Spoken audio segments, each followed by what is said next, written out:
LAC के ऊपर अभी भी हालात खराब हैं और चाइना ने इन्हीं हालात को देखते हुए भारत से लड़ने के लिए अहम काम कर दिया है। काम यह है कि चाइना ने अपनी फौज को पीछे हटाकर वहां पर रोबोट तैनात कर दिए हैं। ये रोबोट अपने साथ काफी लीथल वेपन्स लेकर चलते हैं और भारत ने चाइना की इस हरकत को, चाइना के इन रोबोट्स को एक बहुत बड़ा चैलेंज डिक्लेयर कर दिया है। अब लद्दाख के अंदर, खाली लद्दाख के अंदर चाइना ने 120 मुख्तलिफ किस्म के रोबोट्स जो हैं वो तैनात कर दिए हैं और ये रोबोट्स तकरीबन 1000 के करीब जो आम आदमी हैं या आम सोल्जर्स हैं चाइना के, उनके बराबर काम करेंगे। यानी चाइना ने कितना बड़ा ह्यूमन रिसोर्स कम कर लिया है। और मैं इन रोबोट्स के बारे में आपको बताऊंगा, चाइना ने जो डेवलपमेंट की है, चाइना की नेवी, आर्मी और एयरफोर्स क्या काम कर रही है, उस हवाले से भी हम आपके साथ डिस्कस करते हैं। इसके अलावा आपको पाकिस्तान का फैक्टर बताएंगे और हम आखिर में यह भी बात करेंगे क्या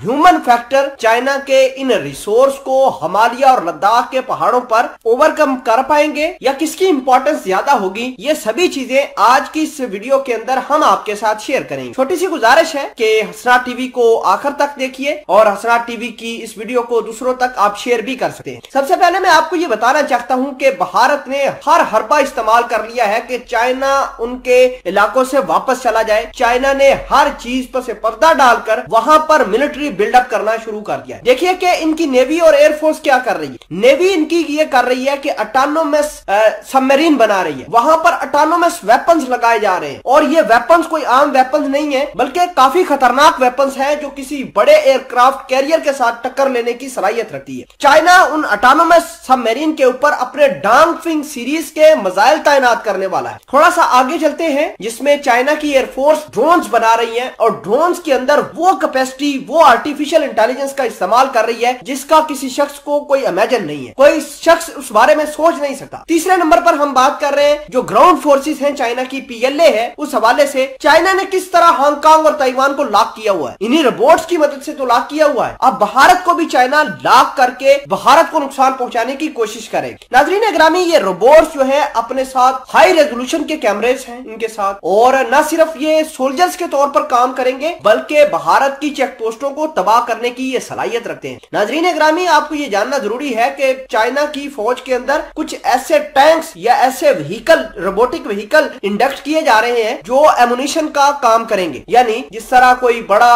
वेपन्स उठाने वाला या सामान बरदार कोई मिलिट्री का ट्रक होता है जो लॉजिस्टिक का काम करते हैं, चाइना ने अपनी फौज के अंदर कुछ ऐसे रोबोट्स बनाए हैं जो लॉजिस्टिक का, एमुनिशन का काम भी कर सके। तो ये चाइना के लिए बहुत बड़ी सक्सेस है और भारत ने इस सक्सेस को, चाइना के इन काम को एक ग्लोबल थ्रेट करार दे दिया है। नाज़रीन ग्रामी, अगले हफ्ते सिक्योरिटी काउंसिल ने ये ऑटोनोमस वेपन्स के बारे में एक मीटिंग भी बुलाई है, लेकिन चाइना हमेशा ऑटोनोमस वेपन्स, खुसूसन ड्रोन्स को, रोबोट्स को और इस तरह ऑटोनोमस जो सबमरीन है उनको वीटो करेगा। नाज़रीन ग्रामी, 2012 के बाद अमेरिका ने अफगानिस्तान के अंदर रोबोट्स लाए थे और रोबोट्स ने भले ही माउंटेनियस रीजन के अंदर बहुत अच्छा काम किया था। और अगर हम बात करें पाकिस्तान की तो पाकिस्तान के साथ चाइना लगातार ये वेपन्स शेयर कर रहा है। जैसे J-10C उसने पाकिस्तान को दे दिए हैं, पूरा स्क्वाड्रन दिया है, 25 जहाज पाकिस्तान के पास आ जाएंगे मार्च के महीने तक। और जैसे जैसे चाइना अपनी फौज के अंदर मॉडर्नाइजेशन